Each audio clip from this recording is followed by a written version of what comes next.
할렐루야, 반갑습니다. 오늘 하나님께서 우리에게 주신 하나님의 귀한 말씀은 누가복음 6장 12절에서 26절까지의 말씀입니다. 하나님의 귀한 말씀을 받습니다. 이때에 예수께서 기도하시러 산으로 가사 밤이 새도록 하나님께 기도하시고 밝음에 그 제자들을 부르사 그 중에서 12를 택하여 사도라 칭하셨으니 곧 베드로라고도 이름을 주신 시몬과 그의 동생 안드레와 야고보와 요한과 빌립과 바돌로메와 마테와 도마와 알페오의 아들 야고보와 셀롯이라고 하는 시몬과 야고보의 아들 유다와 예수를 파는 자 될 가롯 유다라.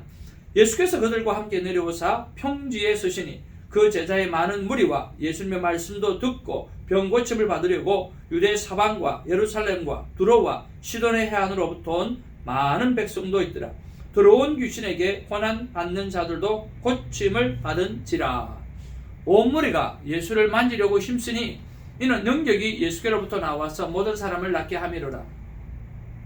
예수께서 눈을 들어 제자들을 보시고 이르시되 너희 가난한 자는 복이 있나니 하나님의 나라가 너희 것이며 지금 줄인 자는 복이 있나니 너희가 배부름을 얻을 것이며 지금 우는 자는 복이 있나니 너희가 웃을 것이며 인자로 말미암아 사람들이 너희를 미워하며 멀리하고 욕하고 너희 이름을 악하다 하여 버릴 때에는 너희에게 복이 있도다.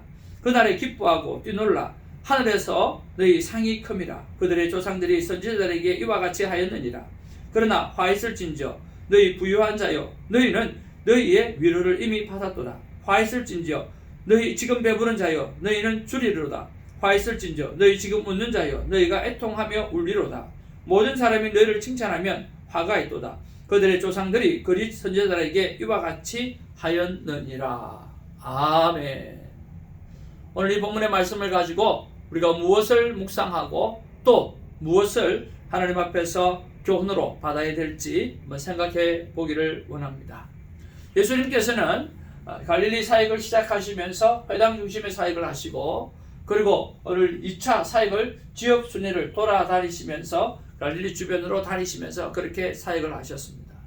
그리고 예수님의 사역의 대부분이 90%가 여기서 이루어졌던 것을 우리가 볼 수 있고 대표적으로 이 가버나움이라고 하는 이곳에서 많은 부분, 가버나움 이쪽에서 많이 이렇게 사역을 하신 것을 우리가 볼 수가 있습니다. 그 가운데 오늘 본문은 갈릴리 전도 2차 사역 중에 철야기도 하셨던 그리고 12제자를 세우셨던 이야기와 그리고 팔복에 관한 말씀이 오늘 본문의 말씀입니다. 이 본문의 말씀을 가지고 우리 같이 한번 살펴보기를 원합니다.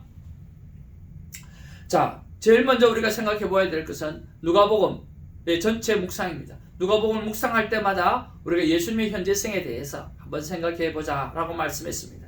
정말 누가가 이 예수님이 메시아라고 하는 사실, 지금 너희들이 보고 있는 그분, 바로 그분이 말이야 메시아야 라고 끊임없이 말씀하고 있고 끊임없이 이 유대인들을 깨우고 있는 그런 상황 가운데 있습니다. 자, 그런 면에서 우리가 예수 그리스도의 현재성, 오늘 우리가 믿고 있는, 우리가 알고 있는, 오늘 성경에서 보고 있는 이분이 바로 나를 구원하신 예수 그리스도라고 하는 사실을 믿음으로 받아들이는 그런 시간이 매번 누가복음을 묵상하면서 있어지기를 원합니다. 내 삶에 직접 함께 하시고 내 삶에 직접 동행하시고 응답해 주시는 그런 하나님을 날마다 경험하는 누가복음 묵상의 시간이 되어지기를 바라는 것입니다.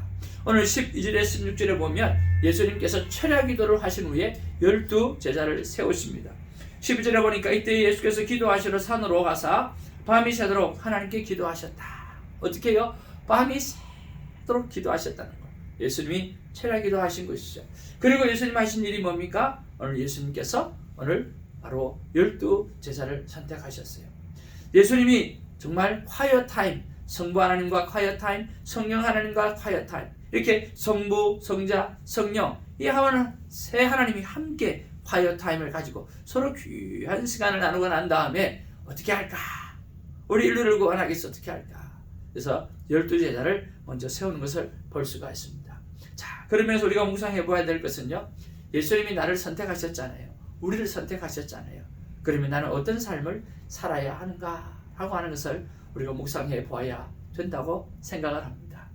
여러분, 저와 여러분이 이 땅 가운데 태어난 목적이 있을 거 아니에요. 하나님께서 그 태어나게 하신 그 목적을 생각해내는 것 참 중요하고요. 그 목적대로 살아가는 것 더 중요하고요. 그 목적대로 살아서 열매 맺는 것은 더더욱 중요한 일이라고 생각합니다. 예수님께서 열매 없는 그 무화과 나무에 그 보면서 정말 마르게 하셔버렸잖아요. 우리가 열매 없는 삶처럼 정말 슬픈 삶이 어디 있겠습니까? 오늘 나를 보내신 목적을 깨닫고 그 목적대로 살아가고 그 목적에 맞는 열매를 맺는 우리가 되기를 주님의 이름으로 축복을 드립니다. 큐티의 힘 가운데 가장 큰 것 중에 하나라고 말하라고 한다고 하면 끊임없이 기도하게 하고 끊임없이 나의 존재성에 대해서 묵상하게끔 하시는 것, 이것이 저는 큐티의 힘 가운데 정말 큰 힘이라고 생각합니다. 여러분, 기도하게 하고 그리고 내 사명을 늘 돌아보게 하고 그래서 잃어버렸던 사명을 깨닫게 하고 또 다시 사명을 향해서 소명을 향해서 나아가게끔 하는 이 큐티 얼마나 좋습니까? 이 큐티를 저와 여러분의 삶 가운데 심어넣는 아름다운 거룩함이 있기를 주님의 이름으로 축복을 드립니다.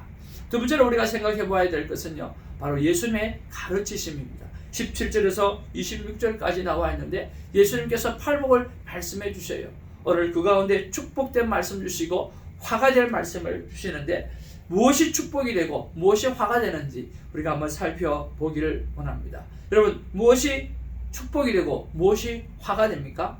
오늘 가난한 자는 복을 받았고 오늘 줄인 자는 복을 배부름 얻고 우는 자는 웃게 되어질 것이고 사람이 그들을 버리게 되어질 때 기뻐하라 상이 큼이라고 말씀하시면서 복을 말씀하고 계십니다. 여러분, 이상하지 않나요? 가난한 자가 복입니까? 오늘 줄인 자가 복입니까? 우는 자가 복입니까? 사람이 버릴 때가 복입니까? 보니까 아니잖아요. 그런데 왜 예수님은 이것을 복이라고 할까요? 가난한 자의 속성을 이야기합니다.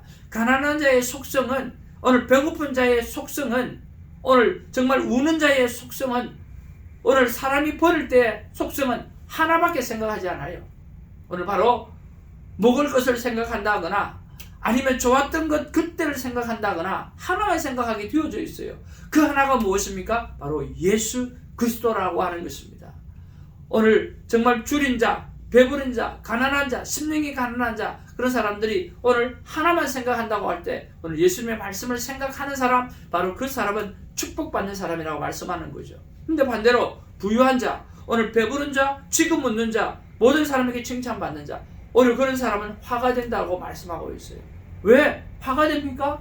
네, 오늘 부유함에 성공주의로 살아가고 배부른 성공주의로 살아가고 지금 웃고 세상이 보기에 웃음의 사건, 세상에 보기에 칭찬하는 사람들, 바꿔 이야기하면 하나님이 보시기에 아닌 자들, 그런 자들은 오늘 어떻게? 오늘 저주의 삶을 보게 되어진다라고 하는 거예요. 그래서 오늘 가난한 자와 부유한 자가 서로 비교하고 줄인 자와 배부른 자를 비교하고 있고 우는 자와 지금 웃는 자를 비교하고 있고 오늘 사람이 버릴 때와 모든 사람이 칭찬을 받을 때를 서로 비교하고 있다는 거예요. 무엇을 말합니까? 딱 하나를 이야기합니다. 코람 배워요. 하나님 앞에서 하나님 보시기에 라고 하는 것이죠. 하나님 보시기에 아무리 가난하도 아무리 줄이고 아무리 우는 자고 아무리 사람이 버릴다 할지라도 하나님 보시기에 합당한 자의 삶을 살아가게 되어질 때, 하나님만 바라보고 살아가게 되어질 때 그 영혼은 축복된 영혼이고, 아무리 부유하고 아무리 배가 부르고 지금 웃고 난리를 치고 모든 시간마다 잔치를 베푸르고 또 모든 사람에게 칭찬을 받는다 할지라도 하나님이 보시기에 아니라고 하면 그것은 저주받은 인생이라고 말씀하는 것입니다. 그런 면에서 하나님이 나를 보시기에 오늘 저와 여러분의 삶의 모습은 어떤가, 그런 것들을 한번 생각해 보기를 원합니다. 그리고 오늘 이 말씀은 예수님께서 직접 하셨던 말씀이에요.